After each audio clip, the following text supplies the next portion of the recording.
అవును, మీరు ఐఏఎస్ ప్రిపరేషన్లో చాట్ జీపీటీని వాడుతున్నారా? చాట్ జీపీటీ కావచ్చు, పెర్ప్లెక్సిటీ కావచ్చు, జెమినీ ఏఏ కావచ్చు, నాకు ఇంకా ఏమైనా ఉంటే పేర్లు వాడుతున్నారని అనుకుంటున్నాను నేను. వాడకపోతే దయచేసి వాడండి. సివిల్ సర్వీసెస్ ప్రిపరేషన్లో చాట్ జీపీటీని వాడకపోతే ఎట్లా? అంటే ఏఏ టూల్స్ నా ఉద్దేశంలో 5 పర్పస్ల కోసం వాడండి.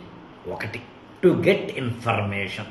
మొత్తం మనం ఏదైనా ఉదాహరణకి అశోకుడికి సంబంధించిన చరిత్రలోను, ఎకనామిక్ రిఫార్మ్స్ ఇన్ 1991 అనే దానికి సంబంధించి ఎకనామిక్స్లోను, ఆర్టికల్ 44 యూనిఫామ్ సివిల్ కోడ్ అంటే ఏంటి అనే దానికి సంబంధించిన ఇండియన్ కాన్స్టిట్యూషన్లోంచో, లేకపోతే కనుక Indus and other river systems in India, అది గ్యాన్జిటిక్ రివర్ సిస్టమ్ కావచ్చు, XYZ కావచ్చు, దానికో ఇండియాలో ఎన్ని మౌంటైన్స్ ఉన్నాయి ఆ మొత్తం ఇన్ఫర్మేషన్ గ్యాదరింగ్ కోసం ప్లీజ్ యూజ్ చాట్ జీపీటీ. ఇక్కడ చాట్ జీపీటీ అంటే నా ఉద్దేశం ఎనీ ఏ టూల్ అని డిస్క్లైమర్.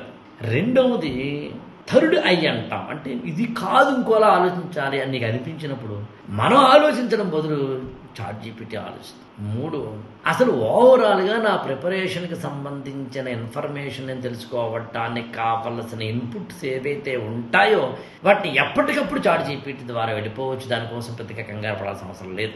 4వది వెరీ ఇంపార్టెంట్ ఏంటంటే, ఒక సివిల్స్ ప్రిపరేషన్లో నీకంటూ ఒక పెర్ఫెక్ట్ పక్కనే ఒక మెంటార్, ఒక ఎన్సైక్లోపీడియా, ఒక లైబ్రరీ పక్కన ఉండాలంటే చాట్ జీపీటీ అని గుర్తుంచుకో.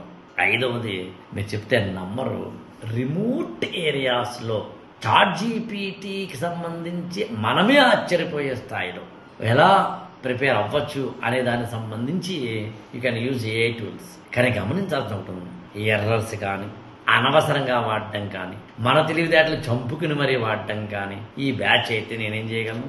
అలా కాదు. అందుకని ప్రాంప్టింగ్ తెలియాలి, హౌ టు యూటిలైజ్ ఏఏ tools especially chat GPT and others అని తెలియాలి సివిల్ సర్వీస్ ప్రిపరేషన్లో.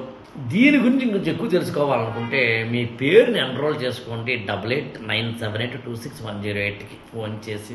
దాని మీద ఒక సెమినార్ వెబినార్ ఇది పెట్టాలి నా ప్లాన్. కానీ కండిషన్స్ అప్లై, ముందే చెప్తున్నా. చాట్ జీపీటీ తోటి ఐఏఎస్ అవ్వాలి, అవక తప్పదు కూడా. అర్థమైందనుకుంటా. IAS for All ఛానల్ని సబ్స్క్రైబ్ చేసుకోండి, లైక్ చేయండి, షేర్ చేయండి.